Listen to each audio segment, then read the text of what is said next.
My name is Doug Sandler with Turnkey Podcast Productions, and I'm chatting with jerryyu, the family money doctor, bestselling author of Fortify Your Financial Kingdom, Build Flexibility and Control into Your Wealth for Generations. We are 2 chapters down, 2 episodes in, and now we are on chapter 3. Jerry, welcome back to the podcast.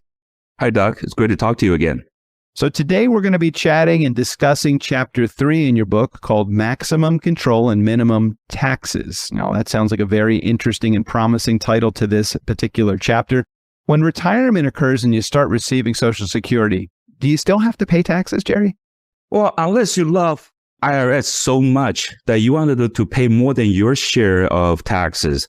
Otherwise, people will want to say, hey, if I can pay the least amount of the taxes legally, the least the better, right? So a lot of people might say that, hey, Jerry, when I retire, I don't have much of income, so I don't have to worry about taxes. That is a myth. That is I think it's a big mistake. Because when you retire, for example, Doug, when you retire and you live, by La Jolla or somewhere nice, but again, you don't have any earned income because you're not working anymore. Mm-hmm. But because you're working with financial advisors, you own a lot of real estate. Even though you don't have earned income, but you still have a lot of unearned income, passive income, for example, like your Social Security, like the rent that you collected from your 2 apartment high rises, right? The 401k or IRA, the money that you're taking out, those are taxable, right? So, and also maybe you sell some stock or the stock is paying dividend. All this combined are your passive income. It's still considered income. You still have to file income taxes because Uncle Sam is waiting. He always seems to be standing there by the sidelines with his hands out. And I know in my case, that's what he's doing. So when does someone actually want to pay taxes? As I looked at this question, as I was thinking about it, I'm like, do we ever want to pay taxes? When does somebody want to pay taxes, Jerry? Well, I mean, we have to pay taxes, but we don't want to pay any more than necessary, more than legal, right? So when is the best time to pay taxes? But now or the future? See, let's assume that if the tax rate is now, it's the same as the future. There's the same percentage, same everything. It really doesn't matter you pay now or you pay later. Okay. But then the biggest unknown is we all know that, the federal government, we're hitting the national debt ceilings, right? We're at like $31 trillion. So the U.S. debt is going to continue to grow. If one day, one administration decided to grow a conscience and say, hey, we need to start paying down, so we don't leave the debt to the future generation. If that happened, what's the easiest way for the government to generate a lot of money? Raise your taxes. Raise the taxes, right? So that's the biggest time bomb, 20, 30, 40 years down the road. Mm-hmm. Okay. You might be thinking that, hey, right now my tax rate might be pretty high because my income is high. But remember, you have your mortgage interest deduction, you have your property tax deduction, you have child credit, you have your business expense for deductions. But when you retire, you have nothing to deduct.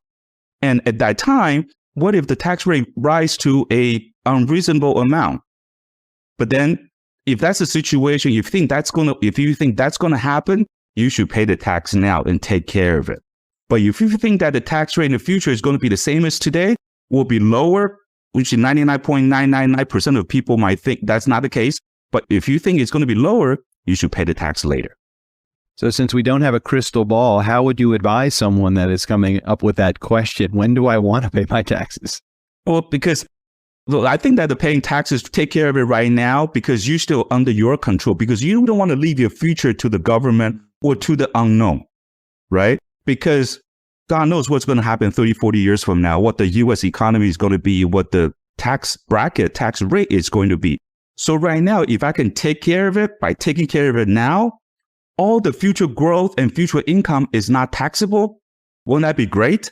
Yes. So I can, when I retire, I can take out $100,000, $200,000 a year. Doesn't matter whatever the tax rate at that time. It does not impact my $100,000 or $200,000. Wouldn't that be the best solution? Yes. I can see how that is a great solution. So can we talk about the 3 options that one has when it comes to paying taxes and what might be the wisest choice? Okay. So usually in the investments on the long-term planning side, we divide the tax liability into 3 major categories. One is called the tax now, which means everybody knows is like your CD, your saving, your stock market, right? If you earn any interest or any dividends, you have to pay that gain portion as part of your income tax this year.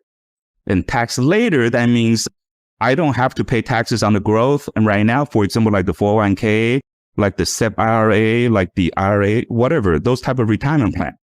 Those are the plan that when it's growing, I don't have to pay taxes. But when I reach my retirement age, when I start wanting to take that money out, have to pay income tax at that time, whatever that rate is at that time. That's called a tax later. We're postponing our the tax liability to the future unknown. The third is what we call the tax advantage.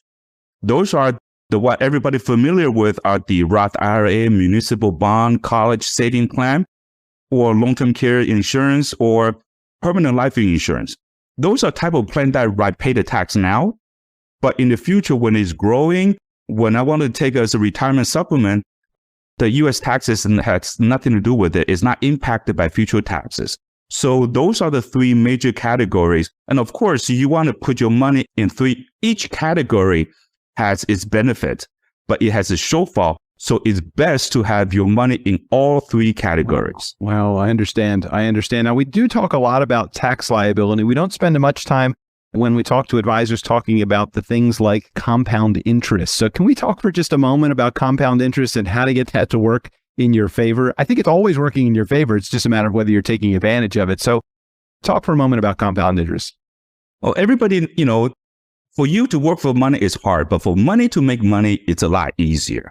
So that is why the compound interest is very important. But unfortunately, I was a victim of compound interest. I'll tell you why the compound interest is a double-edged sword. Compound interest, which means that when you make money, for example, you have $100, you earn 10%, your ending balance is $110, right? And then the following year, if you earn another 10%, it's the $110 that's making the 10% becomes 121. So your $10 interest is also making interest. That's what we call the compound interest. In the financial services, we have a very, very simple logic that explains that the power of compound interest. It's what we call the rule of 72, which I have, elaborated in my book, right? The very basic 72 is a constant number. Whatever your investment return is, let's say it's at 4%, okay? You take the 72 divided by 4%, so under the 4% compound interest environment, your money is going to double in 18 years. Mm-hmm. So again, if your rate of return is 8%, you can take the 72 divided by 8. That means under the 8% compound interest environment, your principal will double in 9 years. That's the good side of it, right? The higher the interest, your money is going to compound quicker. But the reason I said the compound interest is a double-edged sword is because unfortunately, your credit card is also calculated on the compound interest. So if you don't understand the power, if you're paying 21% on the credit card interest, 72 divided by 21, your debt would double in 3.5 years. So that's why to understand compound interest is very important.